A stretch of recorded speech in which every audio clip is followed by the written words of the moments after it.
you like to? Yes, can I have the slide share again, please? Yes, I think you still have the ability. Still have it? Okay.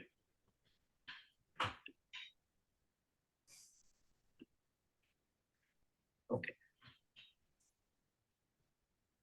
Can you all see my screen? Yes.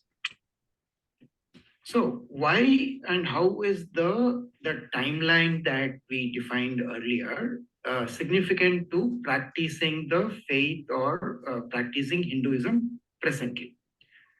I'll take three instances where this is being practiced, and I will go through the breakup of it as well.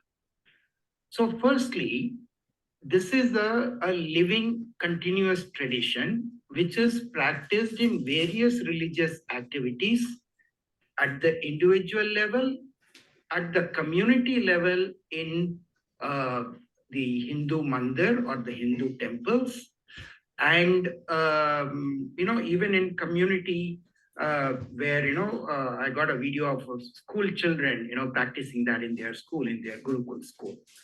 I don't know if I can play that, but I'll just go through what it really means. And millions of Hindus, as they perform various religious activities at their individual level, and I can tell you as a practicing Hindu, I do this. I'm supposed to do it daily. I don't do it daily, but at least I do it on the new moon day, which is my. It's a religious activity to honor my ancestors.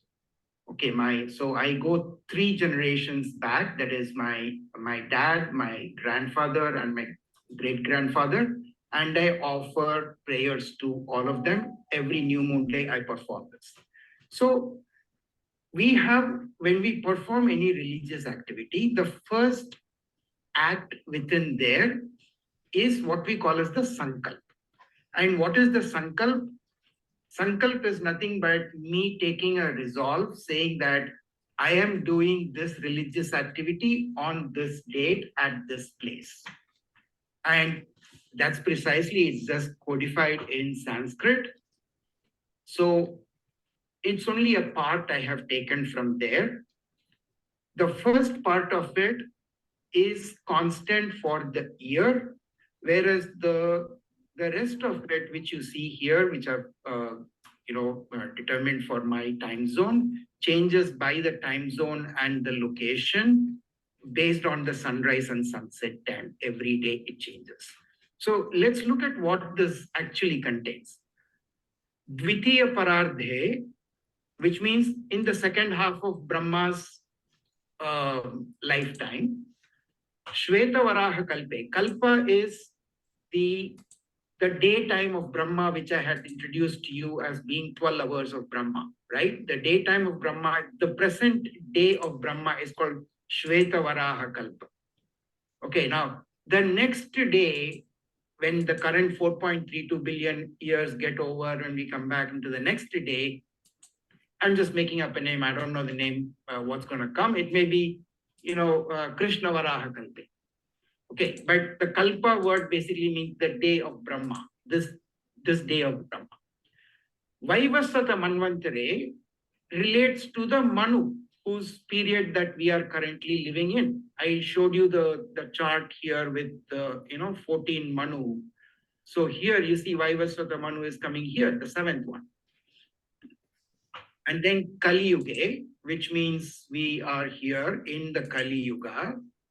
Okay, and the next verse says Pratame Pade. So each yuga is divided into 4 quarters. Now, if you do 432,000 years by 4, you will get 108,000 years. So the 108,000 years is each quarter. So Pratame Pade means you are in the first quarter of the present Kali Yuga.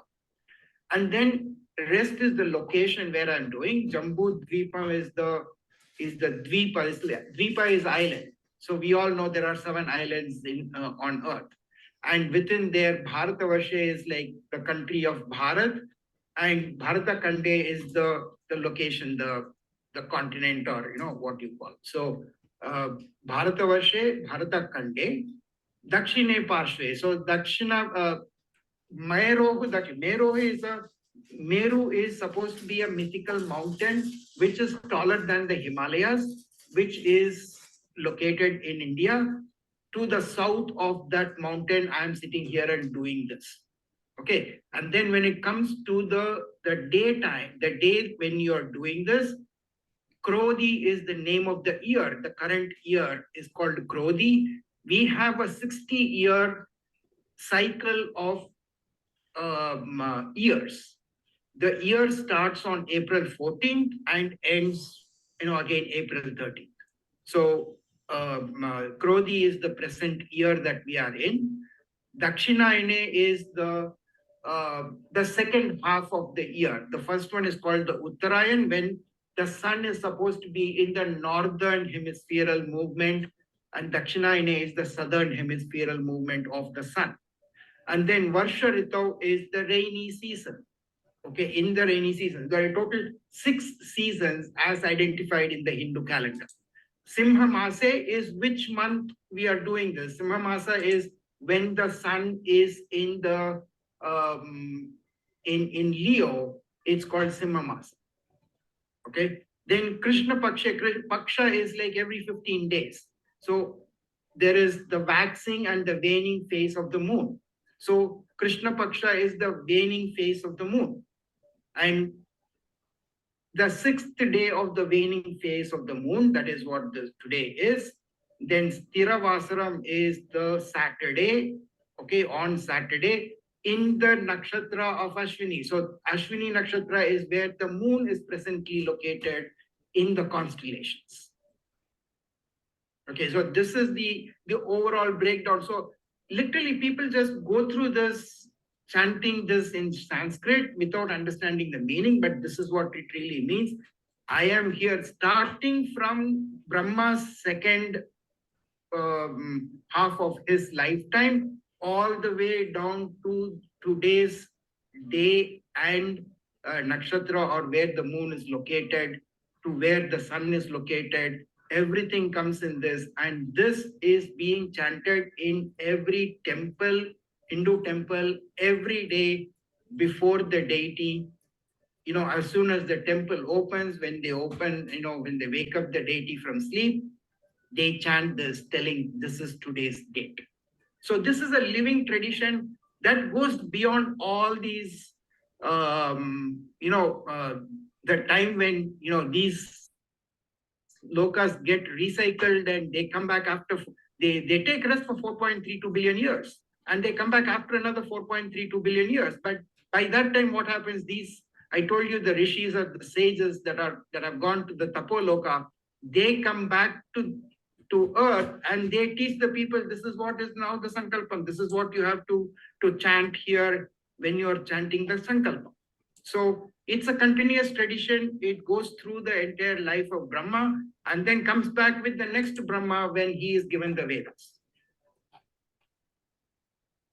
So that's all I had for how this is a living tradition chanted by millions of Hindus every day in their life. That's the significance of this timeline. Thank you so much, Sudarshan. Let's give him a round of applause. I think I learned something very new today about how every single day, right, it's practiced so detailed, and how you said everyone across the world, they practice the same thing, and how it's so similar, right, amongst all. When they perform the rituals or the daily activities, they are supposed to chant this and then carry on the activity. So it's a like kind of a living tradition, but a lot of people don't understand the meaning of what they chant. They look at a book and they say, "Oh, this is what I'm saying." That's it. Yes.